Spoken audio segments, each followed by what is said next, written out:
16 December শুধু 2 অঙ্কের সংখ্যা নয়, এর সাথে জড়িয়ে আছে বাঙালি জাতির ইতিহাস ও গৌরবোজ্জ্বল এক বিজয়। সবুজে মোড়ানো এ বাংলাদেশকে পেতে দিতে হয়েছে সীমাহীন মূল্য। 1971 সালের এই দিনে দীর্ঘ 9 মাসের রক্তক্ষয়ী মুক্তিযুদ্ধের মাধ্যমে পাকিস্তানি হানাদার বাহিনী পরাজয় স্বীকার করে এবং পৃথিবীর মানচিত্রে জন্ম নেয় স্বাধীন ও সার্বভৌম বাংলাদেশ। লাল সবুজ পতাকা উত্তোলনের মধ্য দিয়ে এদিন বিশ্ব দেখেছিল জনগণের ঐক্য, ন্যায় সংগ্রাম ও আত্মত্যাগের কাছে কোনো সামরিক শক্তি কিংবা বিশ্বাসঘাতকতা টিকে থাকতে পারে না। এই দিনটি বাঙালি জাতির আত্মত্যাগ, বীরত্ব ও মুক্তির চূড়ান্ত বিজয়ের প্রতীক।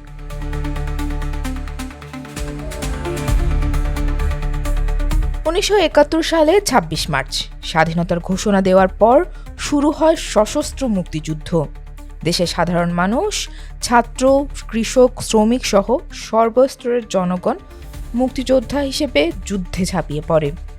দীর্ঘ 9 মাসের যুদ্ধে ৩০ লক্ষ প্রাণের আত্মত্যাগ এবং অসংখ্য মা বোনের সম্ভ্রমের বিনিময়ে অর্জিত এই বিজয়।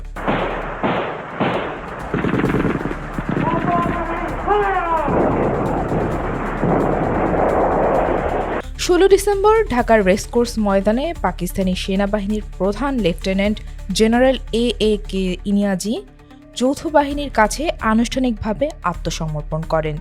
প্রতিবছর এই দিনটি যথাযোগ্য মর্যাদা ও ভাবগাম্ভীর্যের সঙ্গে সারা দেশে উদযাপন করা হয়। জাতীয় স্মৃতিসৌধের রাষ্ট্রপতি ও প্রধানমন্ত্রী সহ সর্বস্তরের মানুষ শহীদের প্রতি শ্রদ্ধা নিবেদন করেন। জাতীয় পতাকা উত্তোলন, কুচকাওয়াজ, আলোচনা সভা, সাংস্কৃতিক অনুষ্ঠান এবং বিশেষ দোয়া ও প্রার্থনার মধ্য দিয়ে দিবসটি পালিত হয়।